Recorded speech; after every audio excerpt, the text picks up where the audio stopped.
as we wait upon the Lord, wait upon the Lord, we will wait up. Para que possamos, Senhor, aprender com a Tua Palavra. Coloca-nos, Senhor, neste lugar de revelação e de conhecimento das grandezas do Teu reino. É a nossa oração a Ti, em nome de Jesus. Amém. Amém? Parece que a chuva atrasou uma galera aí, mas vamos lá. Atos capítulo 13. Eu gosto muito desse texto. Deixa eu falar com vocês. Esse capítulo aqui, ele dá início à primeira viagem missionária de Paulo. É muito bom estudar isso aqui, porque você vai aprender com a história de Paulo no campo missionário, como você se comporta diante de objeções à pregação da palavra. O preparo que existe antes do envio. Tem gente que se joga no avião e vai. E chega lá, dá com os burros na água. Você está entendendo? Você está me ouvindo bem, Giro? Carlão, está bem? Está chegando bem aí o som? Está chegando bem? É por causa do lugar, né? Então,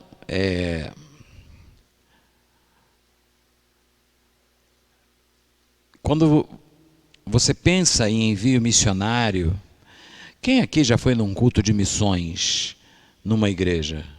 Quem já foi num culto de missões? Você não veio de igreja batista? Ou a igreja batista tem culto missionário.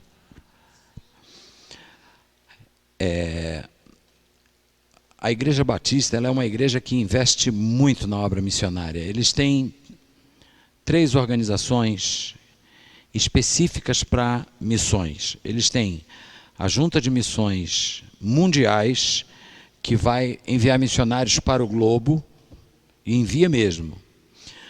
Tem a Junta de Missões Nacionais, que trabalha com missionários dentro do território nacional.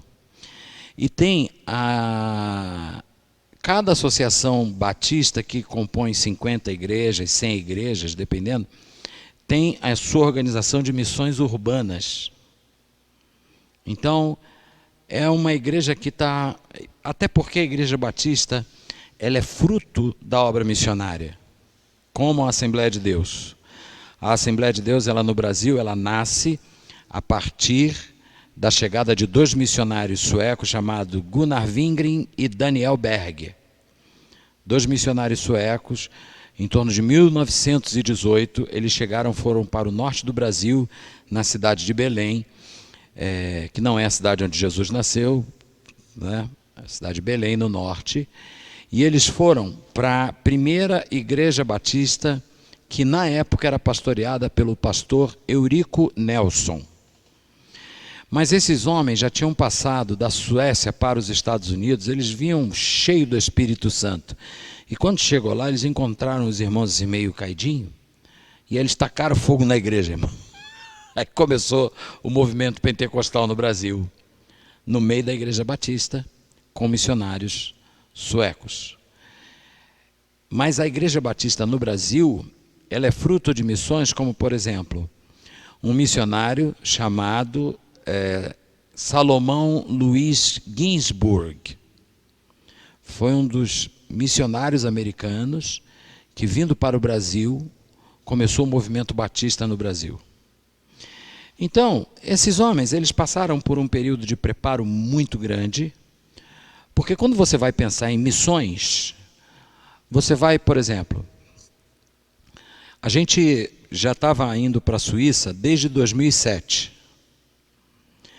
Só que a gente não mergulhou. Uma coisa é você entrar na cultura de um país como turista. Você não vai conhecer a cultura. Você vai meio que dar uma passada superficialmente pela cultura. Quando você vai morar lá, é que você vai conhecer a cultura. Aí você vai ver que é muito mais do que o que se come. Porque normalmente quando se pensa em cultura, você pensa no que se come, no estilo de música. Por exemplo, cultura japonesa. Sushi, sashimi, banzai, como é o nome daquele negócio? Sake, né? Cultura judaica, talit, tefilim, torá, shofá. Mas a cultura é muito mais do que isso. O que cria uma cultura? Uma maneira de pensar que se torna um comportamento e que se transforma numa cultura. Então, quando você vai para o campo missionário e você vai ver a cultura de um país, nessa compreensão ampla da cultura, você vai entender o que eles pensam, o que eles fazem para chegar à compreensão do que é a cultura do país. Então, não é simplesmente, porque na Suíça eles comem raclette, eu conheço a cultura. Não conhece. Eu fiquei 5 anos lá e ainda não conheço. Então, o texto que a gente vai tratar agora, eu vou ler esse texto com você, do versículo 1 até o versículo... Rapaz, é grande, hein? Vamos ler até o 12. Amém? Eu vou terminar a aula mais cedo hoje, porque o pastor não está bem. Hoje eu estou com alguns problemas. Eu não sei se é virose ou se eu virei alguma coisa que eu não podia virar e não estou bem.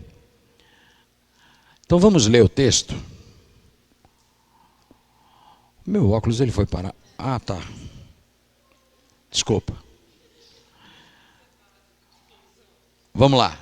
Eu vou ler o verso 1, 3, 6, 9, 10. Vamos lendo, tá? Na igreja que estava em Antioquia, havia alguns profetas e doutores, a saber, Barnabé. Esse Barnabé aqui é aquele que foi buscar o Paulo, tá? E Simeão, chamado Níger. Simeão é o nome hebraico. Níger é o nome grego. Era prática ter 2 nomes. Lúcio, Cirineu. Cirineu vem de que lugar? Cirene. E Manaém, que fora criado com Herodes, o tetrarca, e Saulo, que é o Paulo. Verso 2. Servindo eles ao Senhor e jejuando, disse o Espírito Santo: Apartai-me a Barnabé e a Saulo para a obra a que os tenho chamado. Então, jejuando e orando, pondo sobre eles as mãos, os despediu. E avidos pelo Espírito Santo, desceram a Seleucia, dali navegaram para Chipre. Verso 5.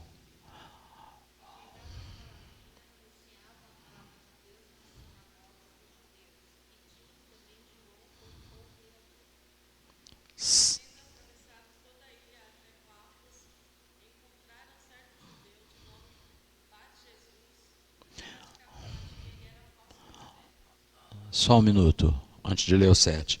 Quem sabe o que significa Bar Jesus?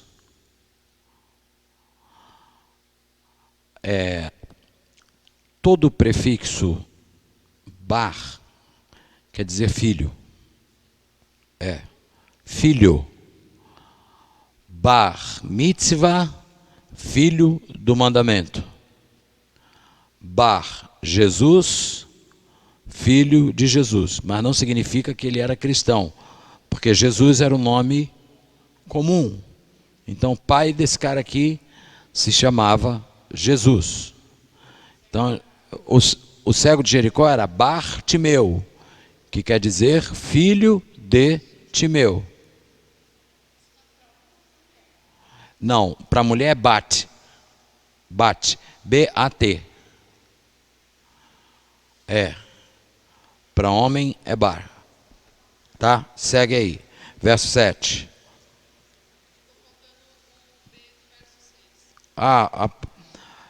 B, a parte B. E havendo atravessado a ilha até Pafos acharam. Não.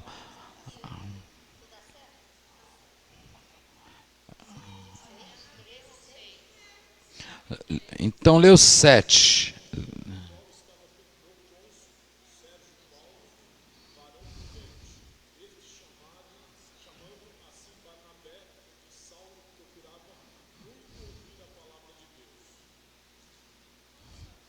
8. Giro.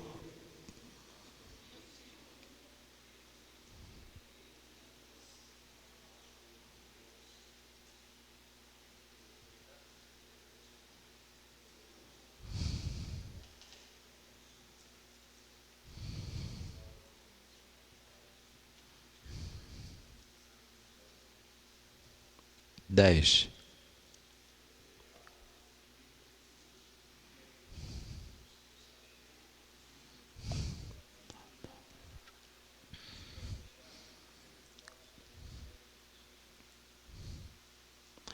Eis aí, pois, agora contra ti a mão do Senhor, e ficarás cego, sem ver o sol por algum tempo.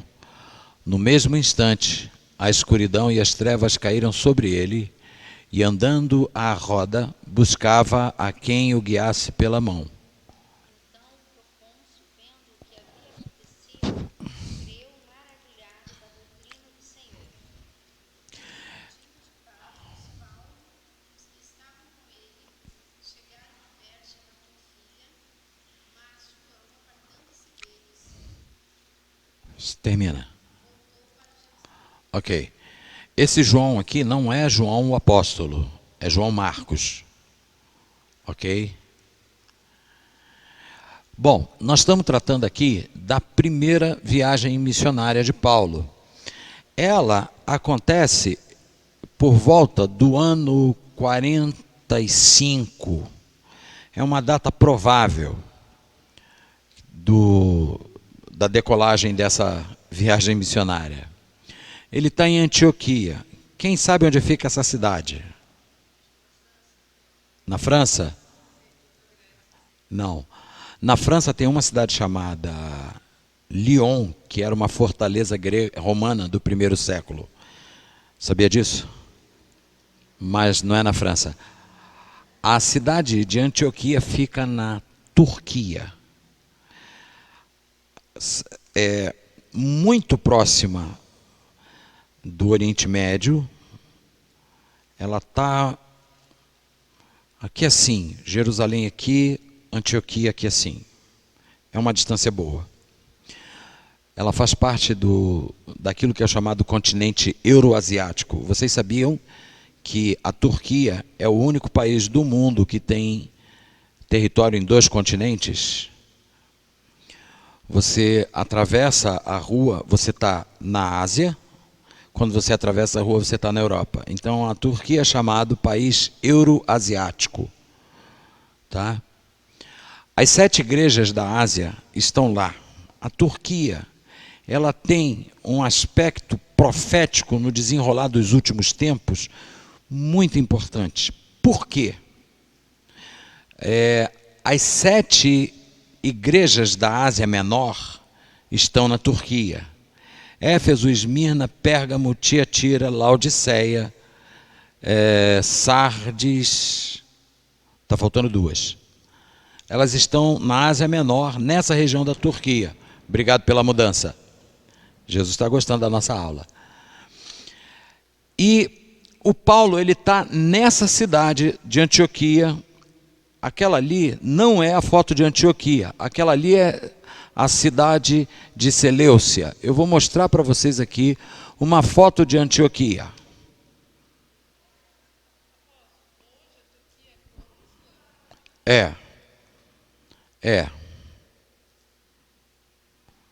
Virou uma cidade islâmica. Com alguma liberdade. Muito. Não é assim. Tá? Pelo fato dela ter parte do território na Europa, a Turquia, essa cidade de Antioquia, na época de Paulo, ela tinha aproximadamente 500 mil de habitantes. E ela era uma importante cidade da província romana naquela região, a mais importante, centro de comércio e de navegação. Inclusive ela existe até hoje com o nome, se eu não me engano, é Antica, ou Atica, uma coisa assim. Aí, se você observar o texto que está Está aqui. Se você observar o texto, essa cidade, ela pertencia à província romana da Síria, não da Turquia. Embora ela estivesse dentro do território da Turquia, mas ela pertencia à província romana da Síria. Agora não tem o que dizer. Chegou de Portugal agora. Ó Jesus!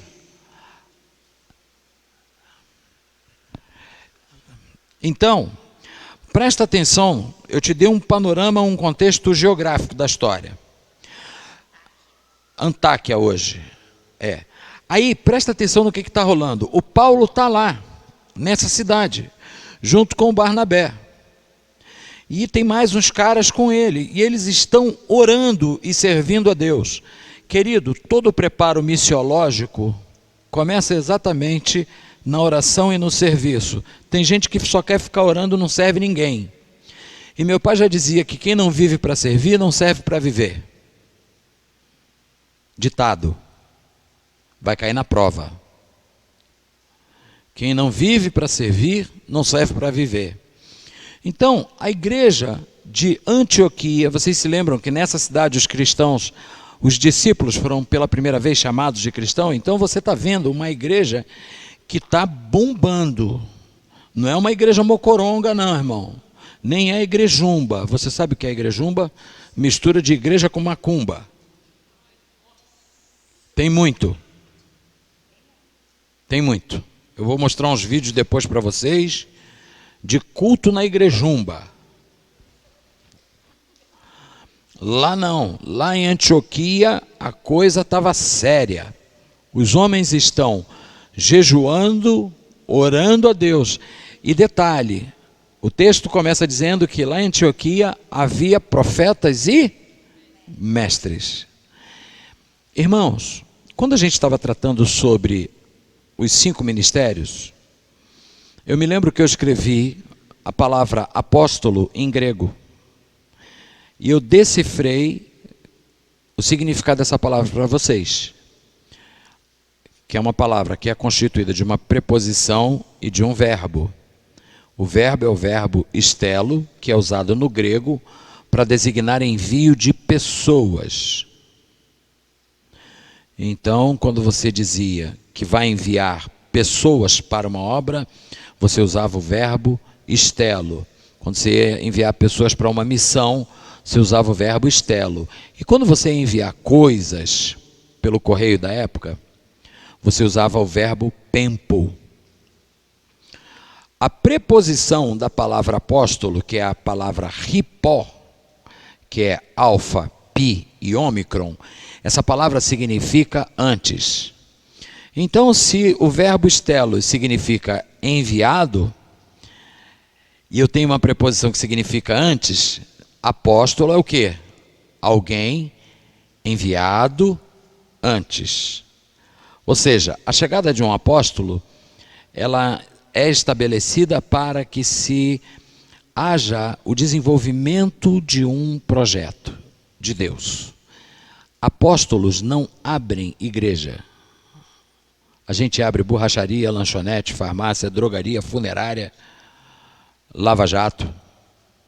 Mas igreja, apóstolos geram igrejas. Eles são enviados para gerar uma igreja. Por quê? Você gera um filho ou abre um filho? Está explicado? Como se dá isso? Na prática, para abrir a igreja, a gente abre uma porta, bota uma placa e diz assim: pare de sofrer.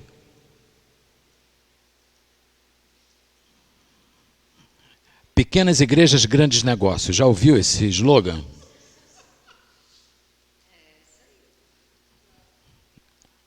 Agora, quando você vai gerar uma igreja, eu fui para lá gerar uma igreja, que está lá até hoje. Graças a Deus. Graças a Deus. Toda semana a gente está junto.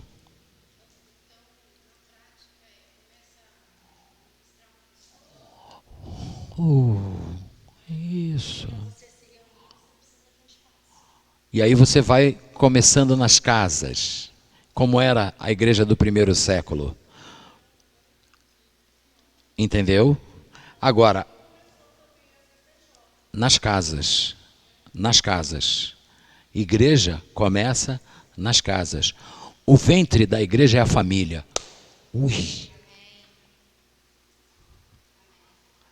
A igreja é gerada na família, porque Deus é um Deus de famílias. Por isso que o diabo está querendo atacar tanto a família, porque ele ataca a igreja. Ele vai no ventre, ele mata a igreja no ninho. Amém, irmão? Mas isso é para outra aula. E os caras estão se reunindo, jejuando e orando. Nesse ambiente de intercessão, o Espírito Santo fala assim: separem a Barnabé e a Saulo para a obra que eu os tenho chamado. Esses caras, o Paulo, ele era um profundo conhecedor do modo pensante, porque naquela época o mundo era isso aqui, irmão. O mundo conhecido, eu não estou falando da parte oriental, extremo oriente, tipo Ásia, Japão, que é uma cultura de mais de 6.000 anos, China, Índia. Eu estou te falando do Oriente Médio para cá, ao tamanho. Você acredita que lá na Suíça tem uma rua, na borda do lago, tem uma via, que tem uma placa, que é mais ou menos um espaço de uma dessas duas colunas aqui, daquela placa de luz ali para baixo. Está escrito com letras em latim: por esta rua, Júlio César, imperador romano, passou com suas tropas para a conquista da Gália, Europa setentrional. Então, eu não sei porque eu falei isso. Assim, era bem pequeno. Então, o Paulo, ele conhecia profundamente filosofia de Platão e Aristóteles. Não conhecia pouco não, tá? Conhecia muito da filosofia de Platão e de Aristóteles. Inclusive, ele cita a lógica de Platão nas suas cartas. Então, a língua era uma só. A língua falada era como o inglês hoje. Você chega no Japão, todo mundo fala inglês, não é, Diro? Todo mundo fala inglês, só que no Brasil que não, irmão. Mas lá no Japão, na Suíça, mendigo veio pedir trocado a você em inglês, né? Todo mundo, naquela época era o grego koiné. Existia o grego clássico e o grego koiné. Paulo conhecia tudo. Então, a forma de pensar era muito similar. Então, Paulo está bem familiarizado com a cultura daquela região dominada pelo Império Romano. Bom, aí ele, de posse desse conhecimento, de posse da unção do Espírito e da capacitação, ele é enviado junto com o Barnabé. Qual é a primeira cidade que ele vai? Aquela ali. O texto começa a dizer que estes, Paulo e Barnabé, enviados pelo Espírito Santo, desceram para a Seleucia e dali navegaram para Chipre. Quem nasce em Chipre é o quê? Quem nasce em Chipre? Cipriota. Cipriota. Cipriano é nome próprio, né? Cipriano, eu tinha um colega com esse nome. Ele era até meio estranho. Parecia um personagem de filme de terror. O Cipriano era meio estranho. Aliás, a família do Cipriano parecia meio família Adams, sabe? Era estranho. Aí, o Paulo sai de Antioquia e navega até Chipre.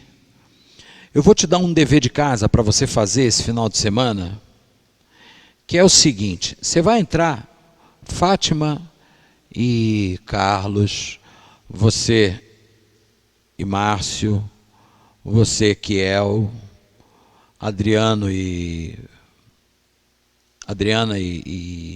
Leandro, eu e Márcia, o nosso querido Fabiano, Giro. Vamos entrar na internet e listar as cidades pelas quais Paulo passou nesse primeiro momento da viagem missionária. E vocês vão começar a procurar curiosidades destas cidades. Elas estão aí até hoje, inclusive.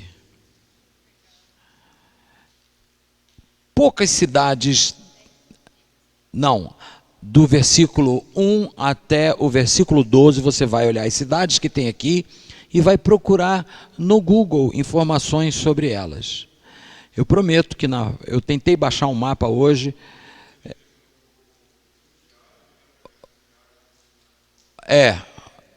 Então, você faz isso que você vai ver. E aí você pega um mapa atual e você vai conseguir ver a exata localização das regiões nos dias atuais. É muito fácil fazer isso, ok? Tem os mapas aí, né? É giro. Giro. Top. Então você pega, olha, as Bíblias que têm esses tipos de mapas são as mais antigas. A minha também tem. Giro, a minha também tem, ó. Primeira viagem missionária de Paulo. É que não vai dar para você olhar, mas eu vou até emprestar minha Bíblia para você olhar. Se você olhar o percurso, compartilhem aqui, olha, esse mapa aqui. É muito menor do que o da segunda viagem missionária. Ele sai da Antioquia, chega a Chipre. De Chipre ele navega, vai até Seleucia, depois ele vai até Pafos, que fica numa região mais ocidental, e ele vem depois descendo até voltar para Jerusalém. Ok? Tem Antioquia da Psídia.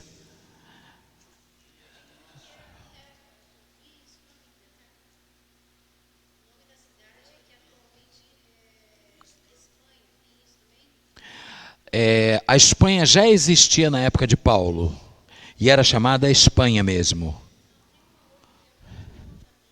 Porque inclusive quando ele até tentou chegar até a Espanha. Mais adiante vocês vão ver que Paulo ele tem a intenção de chegar em uma cidade chamada Bitínia. Isso está lá em Atos 16. E o texto bíblico diz assim: e o Espírito de Jesus não lhe permitiu. Entendeu? Então vamos lá, vamos seguindo. Logo após o primeiro momento da viagem de Paulo, ele chega num lugar e ele vai encontrar um Mr. M. Quem lembra do Mr. M? Mr. M. Olha, Mr. M. O Paulo chega em Chipre e ele encontra um cara que é encantador. Faz mágica. Engana. E esse cara está sendo... O Paulo consegue chegar até uma autoridade. O procônsul era um cidadão romano de grande respeitabilidade e de grande poder na região. Então, o procônsul, que era um homem bacana, Paulo está tentando chegar até esse homem e está o endiabrado do Bar Jesus fazendo mágica para distrair o cara. Presta atenção, porque em muitos momentos o diabo, ainda hoje, usa a distração como veículo de impedimento à pregação da palavra. Sabia? Na igreja então, muito. Celular, na hora do culto. Netflix. Não, estou falando na hora do culto. Eu não vi ninguém ainda com Netflix na hora do culto, mas teve um dia que eu estava, foi semana retrasada, eu estava ali em cima do mezanino, quando eu olhei para baixo, eu estou vendo um abençoado com um iPad aqui, e toma-lhe, e a palavra acontecendo aqui, e o cara está no mundo de Nárnia. Isso é coisa antiga, tá? Distração. Eu me lembro quando nós fomos enviados para a Suíça, Deus levantou uma profetisa no Rio e disse assim: cuidado com a distração. O diabo vai fazer de tudo para distrair vocês. Porque o que é distrair? Se a gente tirar a atenção do foco. Então, essa questão de você estar focado numa coisa é importante em tudo que você vai fazer na vida. Se você não tem foco, você não tem vida. Você não tem projeto, não tem avanço. E semana passada eu estava ministrando para um pessoal aí de 40 anos de ministério, e eu falei para eles: o teu foco e a tua persistência precisa ter a proporção da visão que você tem. Foi essa frase que eu usei? Foi alguma coisa assim, né?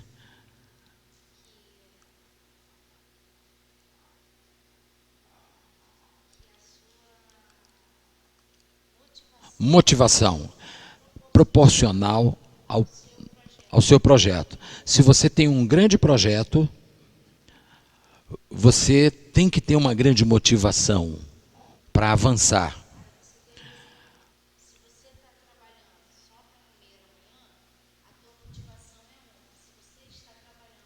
Para comprar uma casa. Concorda comigo? Quem começou uma empresa aqui do zero? Quando você olhou o Lava Jato e você olhou para a sua possibilidade, estava igual? Você tinha um nível de possibilidades igual ao projeto que você tinha? O dinheiro que você... Não. Mas você desistiu? Desistiu? Você foi para a briga. Então, por que eu estou te dizendo isso? Porque o Elimas, ele ainda vive no meio da igreja. Para distrair você. E o que a gente precisa ter para combater esse espírito de distração? Oi? Foco. Que mais? Que mais? Que mais? Disciplina. Que mais? Autoridade. Autoridade, porque isso é um demônio. E toda briga no mundo espiritual é uma questão de autoridade. Você acha que o Paulo negociou com esse demônio? Irmãos, você sabe que eu faço uma oração todo dia. Quando eu acordo, tenho o hábito de, aprendi com meu pai, sentar na cama e orar. Minha mulher, ela me acorda e fala assim: eu estou com fome. E eu penso comigo: ainda vai ficar com fome um pedacinho de tempo, porque eu vou orar. Eu sento ali e oro. E uma das coisas que eu tenho pedido a Deus é a oração de Jesus em João 17. É chegado o príncipe desse mundo, e ele nada tem em mim. Senhor, me dá essa condição de não ter uma semente do Satanás na minha vida. O Paulo, ele está focado no que ele vai fazer. Ele não está na cidade. E assim, uma coisa que a gente teve muito cuidado na Suíça, por causa da palavra que a gente já saiu do Brasil, debaixo dela, para ter cuidado com a distração. Carlos, quando nós chegávamos na Suíça, a gente evitava sair para passear. A gente ficou aquartelado dentro da nossa casa, orando, jejuando e trabalhando. Eu fui apanhar um avião para sair da minha região para ir na Toscana. Eu cheguei na Suíça em 2015 para 2016. Nós ficamos quase um ano. Então, mais de um ano para sair e ter um pouco de descanso. Porque a gente estava focado no que estava fazendo. Entendeu? O Paulo Paulo está nessa vibe, e eu leio o texto e eu aprendo isso com ele. Eu te aconselho a ter isso. Foco espiritual. Você tem uma palavra de Deus, você tem um projeto de Deus, você tem uma direção, não negocia. Aí, beleza. Paulo está lá, o Elimas tentando... Paulo parou e falou assim, ô filho do diabo. Que expressão bacana, né? Quem tem coragem de dizer isso para alguém hoje?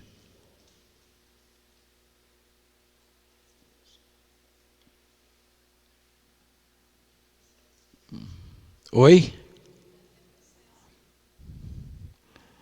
Ultimamente as pessoas estão sendo processadas por dizerem a verdade. Você está olhando para um cara que está atrapalhando a obra de Deus, você vai chamar ele de quê? O queridinho? Abençoado? O filho do cão? João Batista chamava de raça de víbora. Apóstolo, o senhor está incentivando a gente a falar essas coisas? Não, irmão, eu estou te dizendo, não negocia. Não negocia. Um dos livros do nosso discipulado que eu amo é o Discípulo Radical. Não tem negócio. Eu vou falar em francês. Pas de business. Não tem negócio. Amém? Paulo olhou e falou, filho do diabo, até quando você vai ficar pervertendo os santos e retos caminhos do Senhor? O cara está usando arte mágica para distorcer a verdade aos olhos de quem está com sede de ouvir a palavra. Então aqui você vê uma repetição, na nossa época, desse mesmo sistema. Tem gente que está com sede de ouvir a palavra, tem gente que está pleno do Espírito Santo para pregar a palavra, mas que ainda não se ligou que o Elimas está solto na parada. E está distraindo, e está botando situações para distrair. Você está andando para frente, vem o Elimas e joga uma conversa fiada para você, dar 2 passos para trás. Distração. Distração. Não, não são. Por exemplo,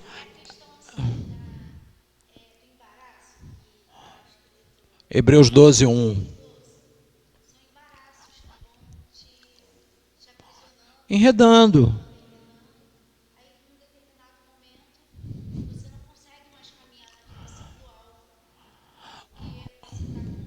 Você quer ver uma distração maravilhosa? Quer ver uma distração maravilhosa? Normalmente nós não somos distraídos, a não ser o meu caso, eu sou distraído por anão. Se eu estou andando na rua, passar um anão, eu quase bato o carro, que eu fico acompanhando. Eu acho que é um bonequinho daquele negócio, pinball. Jesus, eu acompanho. Salut, salut, joyeux anniversaire. Senta aí, senta aí, senta aí, senta aí. Então, eu me distraio assim. Mas, por exemplo, você quer ver um dos momentos onde a distração mais ataca a nossa mente? Aonde? Irmão, olha só, tem dia que eu oro, parece que o e-mail de Jeová está vindo assim um atrás do outro. E eu começo... Estou lá no chão da minha sala, lá de joelho, no escritório, e eu estou orando. Mas tem dia, irmão, que eu começo a orar, eu paro, coço a cabeça, aí olho para o lado, aí, não, sozinho, nem levo mais o telefone para a sala. Levo a Bíblia de abrir, deixo o telefone lá no canto. Aí, não, Jesus, eu tenho que pagar essa conta. Ué, mas eu estava orando, por que eu estou falando de conta? Hã?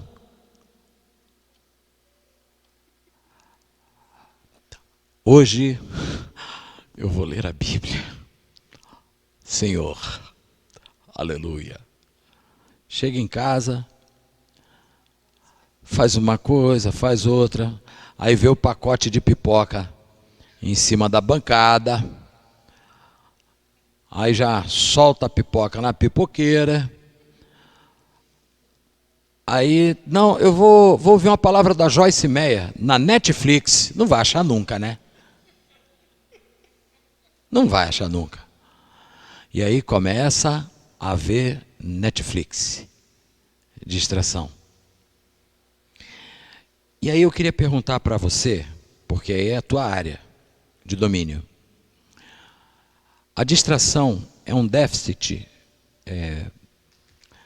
cognitivo? É uma resposta a um estímulo externo?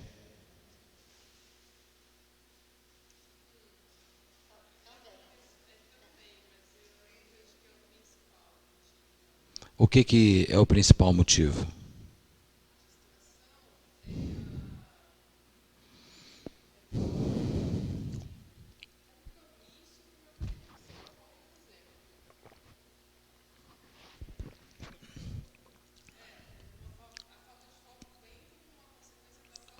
Ok.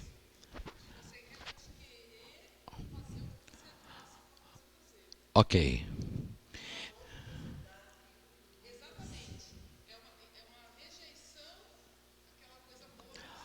Então vamos ver se a gente consegue organizar essa ideia melhor na nossa cabeça. A distração é uma inversão de prioridade entre o que é prioritário para o que é importante. Então você se distrai com algo que deveria estar profundamente arraigado dentro de você, mas que nesse momento, não. E normalmente a gente lida com o fator tempo. Amanhã eu faço. Então você está vendo que, aliado à distração, existe um negócio chamado procrastinação. Na vida cristã, isso é um ataque do diabo. E eu ontem aprendi com o pastor Luciano Subirá, que é primo do Davi Desserá. O pastor Luciano Subirá, ele disse: eu vou te fazer a pergunta e você me responda. Olha para que caminho a aula está indo, hein? A tentação é algo natural ou sobrenatural? Não, por favor. Não, por favor. Você falou que é o quê? Deus disse, mas o Senhor diz assim na palavra: não veio sobre vós tentação senão humana. A tentação é algo natural. Agora eu vou perguntar a você: Deus é natural ou é sobrenatural? A palavra está assim: você vai ser tentado por algo natural, mas fiel é Deus que vai te dar o escape. O problema é que nós pensamos que a tentação é algo sobrenatural e que nós vamos vencer na força do braço. É o contrário. A tentação é algo natural que nós vencemos pelo poder da graça, do Espírito. Então, tudo que diz respeito à nossa distração está intimamente ligado aos nossos apetites naturais.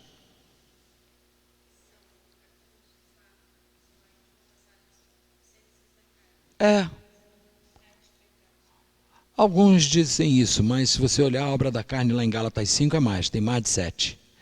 Porque pecado é numeroso, viu? Vamos respeitar. Ô lista grande é a lista, tem toda, meu filho. Ô lista grande é a lista de pecado. Então, quando você está dentro dessa percepção de que você precisa ter disciplina, foco, você começa a perceber que o teu envio para ser bem-sucedido precisa da clareza da visão e de foco no que você foi chamado para fazer. Duas.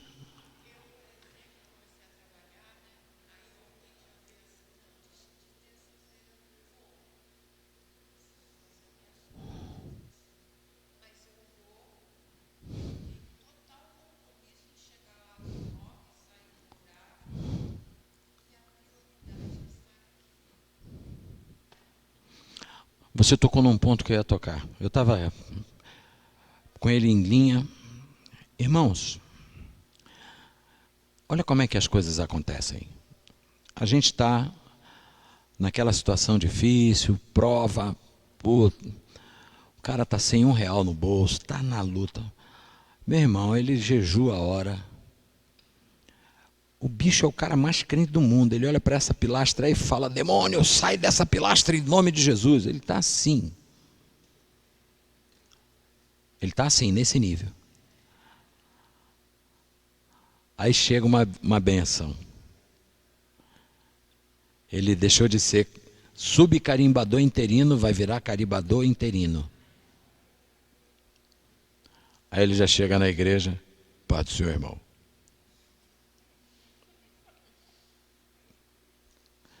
Aí Jesus melhora o nível do cara. Dá mais uma merenda para ele. Aí ele vai comprar uma chácara lá no raio que o parta, o mais longe possível da igreja. E agora, irmão, ele quer morar o mais longe possível da igreja. E o diabo, e ele vai dizendo assim: Deus está me abençoando. E Deus está olhando e falando assim: quem eu? Você está louco, meu? Você está louco? Tem certeza que sou eu? Não. Não, Jesus me deu essa chácara. Dei não, filho.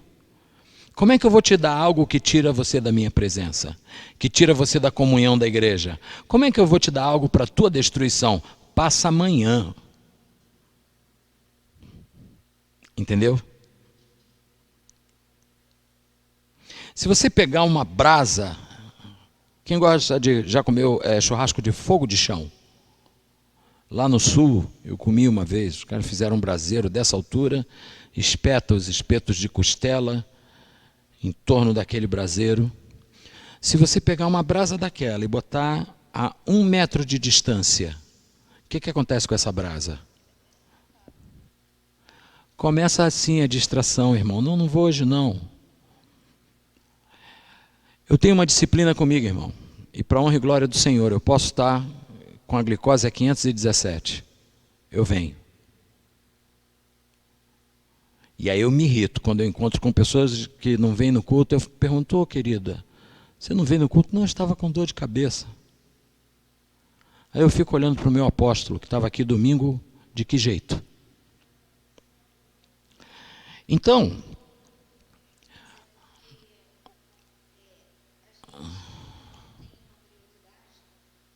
Você não consegue deixar de fazer. Eu falei isso para o meu filho ontem. Se você colocar Cristo em primeiro lugar, isso vai tomar tudo aquilo que você precisa. Não vai conseguir fazer nada sem antes estar com Ele, sem antes buscar a Ele, sem fazer as coisas que o agradam. Mas, então, tudo é uma questão de você colocar as coisas do reino, o Senhor, em primeiro lugar. E o próprio Jesus falou isso, né? Que a gente fica buscando as coisas do mundo, e aí ele fala sobre a solicitude da vida, coisas que a gente precisa de fato, comer, calçar, vestir, né? A gente precisa dessas coisas. Mas no final desse texto, Jesus olha e fala assim: olha, buscai primeiro o reino de Deus e a sua justiça, e as demais coisas vos serão acrescentadas. Mas como a gente inverte isso, a gente nunca consegue buscar o reino, porque a urgência das coisas sempre vai aumentando. presta atenção numa coisa disso que você está falando, porque o Paulo, antes de ser enviado, ele estava fazendo o que na igreja de Antioquia? Jejuando, orando e servindo. Então ele tem uma disciplina de jejum, oração e serviço. Oração, jejum e serviço. Jejum, serviço, oração. E aí, dentro desse ambiente, ele é enviado. Quando ele chega no campo de batalha, ele está adestrado com disciplina. Ele sabe o que ele tem que fazer. E aí, quando ele olha para alguém que está precisando ser arrancado do lugar de atrapalho, porque está atrapalhando a obra de Deus, ele não tem o menor problema para fazer isso. Ele diz: ops, rala. E é interessante, olha como é que ele não podia falar assim: filho. Aham. Sim, já tinha. Presta atenção numa coisa. Qual é em que área o Elimas, o mágico, está tentando atingir o procônsul? Ele está fazendo coisas para distrair o procônsul. E ele vai distrair o quê? A visão do procônsul. Porque você está aqui prestando atenção na palavra, alguém começa a fazer alguma coisa, o que você faz? Você tira o foco. Aonde que o Paulo acabou com a graça do Elimas? Você vai ficar cego. Alcançou, irmão? Alcançou? O cara está tentando tirar a visão de alguém que está sedento da palavra. O Paulo fala assim: ei, você vai ficar cego. Acabou para você. Que maneiro. O discernimento do Paulo em alinhar a estratégia do inimigo com aquilo que ele tinha que liberar para destruir a ação do inimigo. Você está querendo atrapalhar a visão do outro? Eu vou arrancar os teus olhos agora, você está cego. É você que não vai enxergar. Então, irmãos, o Paulo está nessa vibe. Você está entendendo o que eu estou colocando? Ou está muito filosófico? Está fácil de entender? Ele prega, e quando ele dá essa palavra, sabe o que acontece? O procônsul crê. Quando a gente consegue amarrar o espírito que distrai as pessoas, a fé é ativada. Fala, Fátima.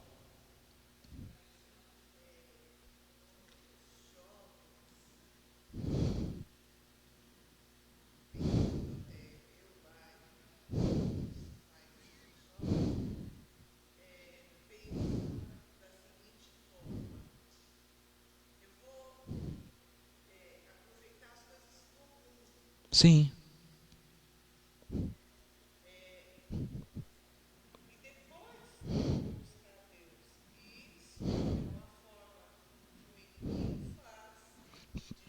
Atrair os caras.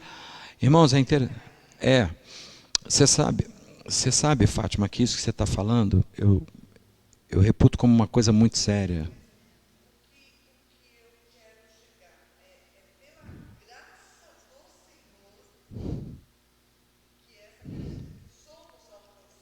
Sim.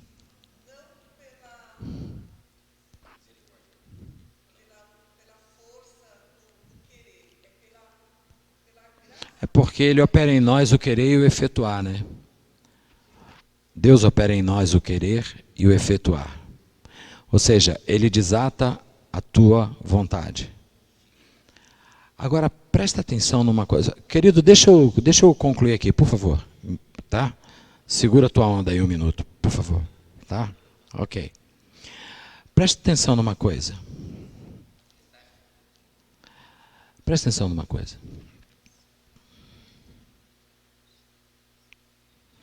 Presta atenção no que nós estamos tratando.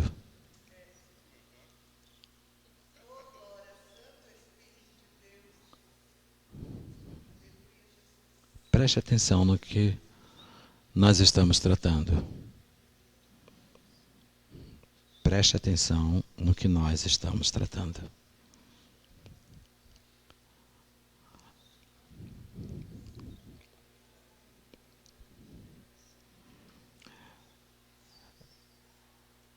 A igreja, ela ficou sem dar muito tempo resposta à juventude. A igreja se esvaziou de algumas coisas. E eu estou te dizendo igreja, a instituição, tá? Ela se esvaziou da presença do Espírito Santo, ela transformou altar em palco, ela quer eventos para distrair, mas ela não dá respostas para a juventude. Então ela se esvaziou também da teologia. E aí as universidades estão abraçando os jovens com o marxismo.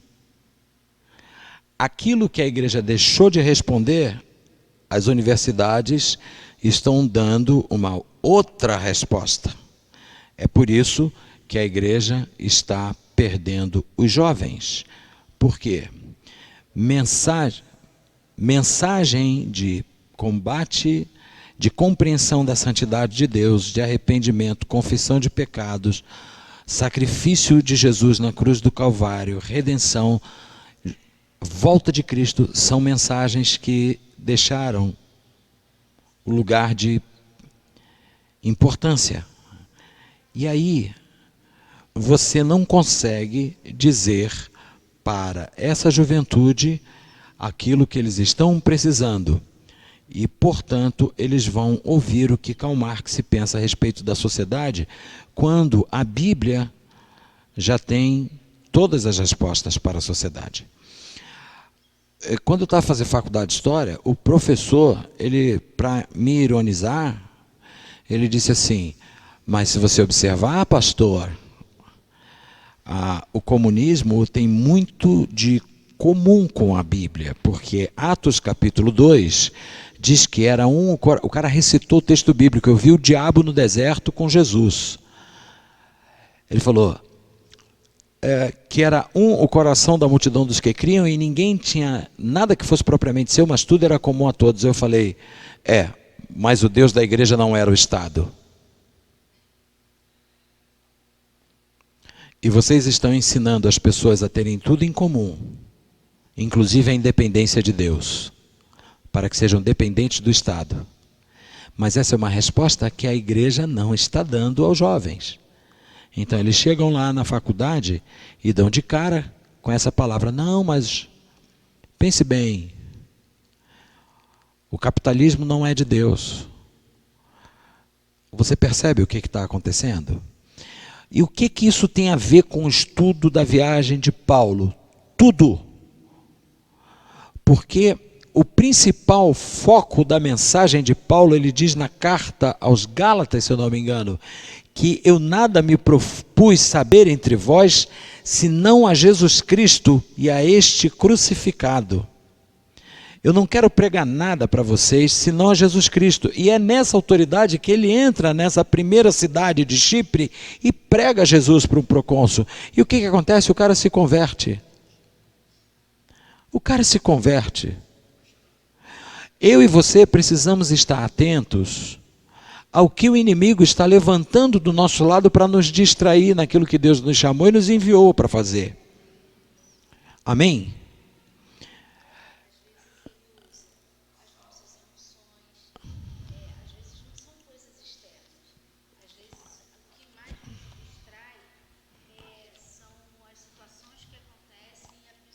As nossas preocupações diárias, né?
A Bíblia fala no Velho Testamento.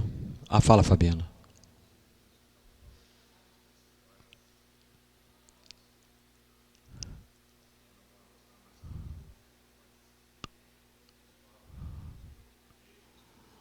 É.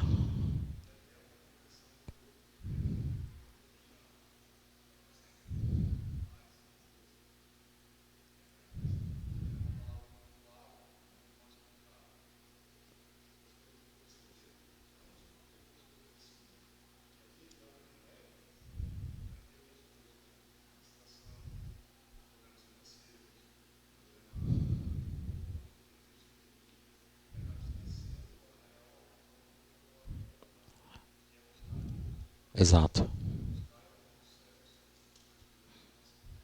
Sim.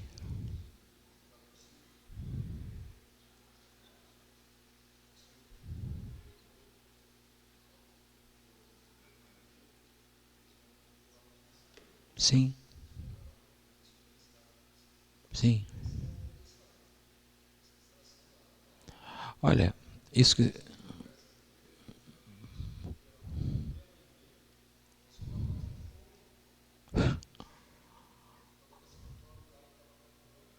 Ô louco.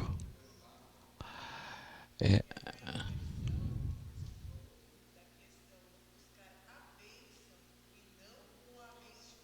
isso.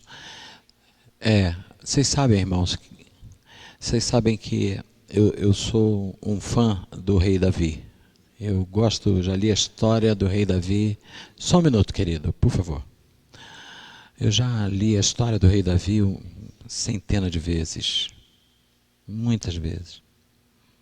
Mas uma coisa que me chama muita atenção é quando ele é enviado para levar queijo para os irmãos que estão no campo de batalha. E ele não está sabendo que tem um gigante na parada. Ele não está sabendo do que está acontecendo no campo. Ele saiu de casa e foi levar queijo para os irmãos, para os capitães e tal. E aí, quando ele chega lá, ele vê o gigante. E quando ele se propõe, quando ele vê a situação, de imediato ele tem uma reação. Ele se levanta e pergunta: quem é esse incircunciso que afronta o exército do Deus vivo? Aí os caras disseram: rapaz, pense bem. Você é louco, olha o tamanho desse cara. Aí vem o irmão de Davi, o mais velho, que estava lá na casa quando Davi recebeu a unção. E aí o Davi estava no campo com as ovelhas, ele é chamado para entrar na casa, mas esse irmão, antes do Davi, ele tinha sido chamado e apresentado ao Samuel. E aí o Senhor falou: não, não é isso aí não, Samuel. Imagina como é que esse cara não ficou. Pô, cheguei na porta do negócio, quase que eu... E aí, passam-se os dias, passam-se os meses e os anos, e esse rapaz, irmão do Davi, vai para a guerra. E ele está lá no campo de batalha, e aí ele vê o Davi chegar. O Davi quer a ponta do barbante, é o fim de feira. O Davi que não ficava dentro da casa, que estava no campo tomando conta das ovelhas do pai. Um serviço que não era para filho. Um serviço que não era para filho. E aí o Davi se dispõe a lutar. E aí esse irmão mais velho ele fala assim: com quem você deixou as poucas ovelhas do nosso pai? Bem conheço a presunção do teu coração. Esse seria um ótimo momento para o Davi se distrair com a ferida e esquecer que tinha que matar um gigante.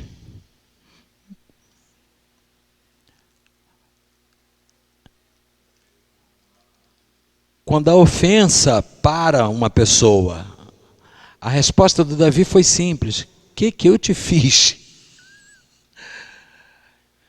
E ele volta a atenção dele para o que tinha que ser feito. Ele não parou para discutir com quem o ofende. Se você sabe para o que você foi chamado, se você sabe quem te chamou, se você reconhece que sobre você há uma unção, deixa ofenderem você Siga o caminho que Deus estabeleceu para você. No final das contas, Deus vai usar a sua mão para derrubar um gigante. Não vai ser a mão de quem te ofende. Muito pelo contrário, lá na frente, exatamente porque você não parou para sofrer o impacto da rejeição e da ferida, você vai derrubar o gigante, você vai ser honrado, vai ser acumulado de riqueza, você vai entrar num nível de prosperidade a ponto de você chegar para esse teu irmão e falar assim: eu estou indo para tal lugar, vem comigo. Que foi o que ele fez com a família dele. Então, irmãos, uma das coisas que o diabo muito usa para nos distrair são as nossas limitações no campo emocional. Ele sabe, ele sabe, ele sabe, ele sabe. Você imagina o que é você chegar para uma pessoa desfavorecida financeiramente e humilhar essa pessoa? Você vai botar essa pessoa subnitrato de pó de nada. E o detalhe é que em muitos momentos Satanás está usando pessoas que se dizem de Deus para destruir pessoas. E aí você está criando mais obstáculos ao crescimento na fé, porque você está criando no coração de alguém mais motivos para ela se distrair. Quem pode me dar um texto bíblico para fechar essa aula, onde a gente está vendo que Paulo tinha foco, Paulo tinha determinação, Paulo tinha autoridade? Quem pode me citar um texto bíblico para a gente amarrar essa aula? Ainda não. Sim, mas aguarda. Fala. Não, não é esse. Não é esse.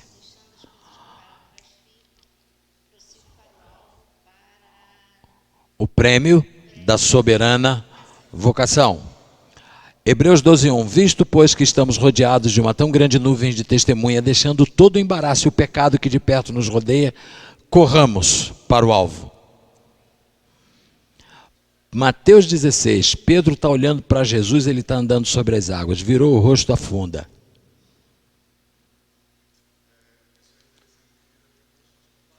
Sim.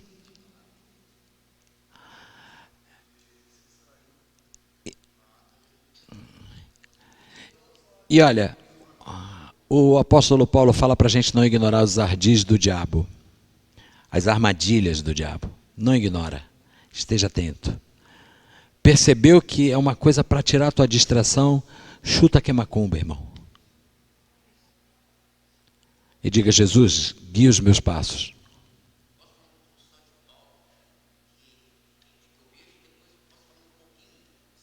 Se for pouquinho, pode.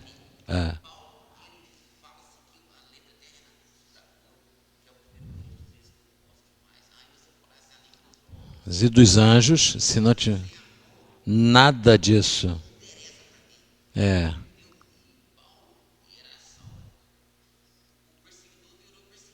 Isso.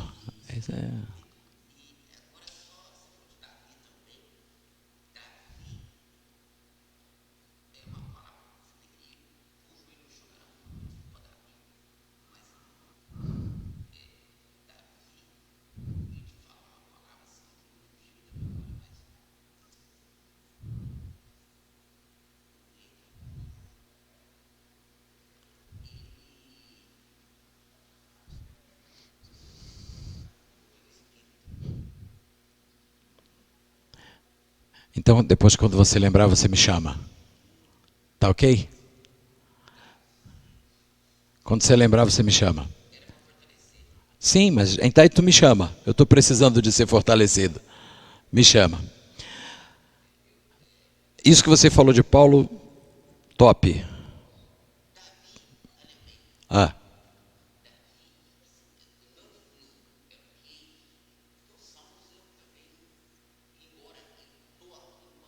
Sim.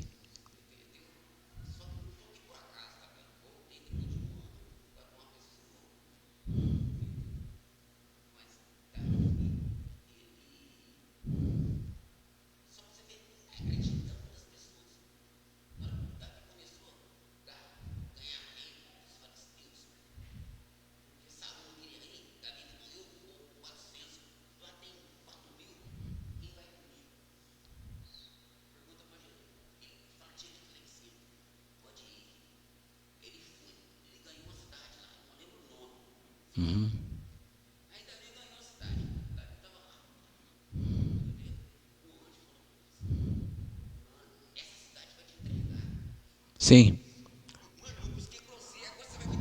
É. Cidade. É. É verdade. Vai. Nome da cidade é Keila. Nome da cidade, Keila. Bom, eu quero chamar uma pessoa aqui.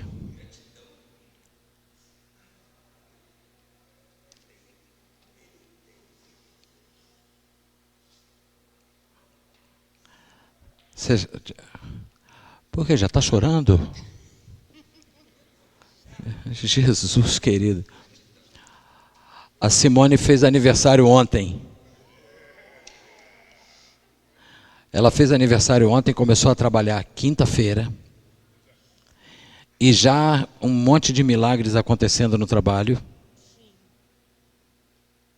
E ontem literalmente eu nasci de novo.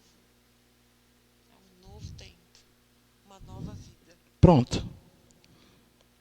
Mais um motivo para a gente... E domingo é meu batismo, e lá no trabalho era a confraternização. E o dono falou, você vai, né, com a gente, vamos. E agora? Aí ontem veio um e-mail. A confraternização foi cancelada, vamos ver outra data. Dia 11. Dia 11. Deus é bom. Olha, eu não sei como descrever o que eu sinto. Deus é bom. Deus é bom o tempo todo. Então vamos ficar de pé para a gente orar pela vida da Simone. Eu queria chamar a pastora Márcia para vir orar. Márcia está discipulando a Simone. Vanessa, né? A gente está aconselhando. É.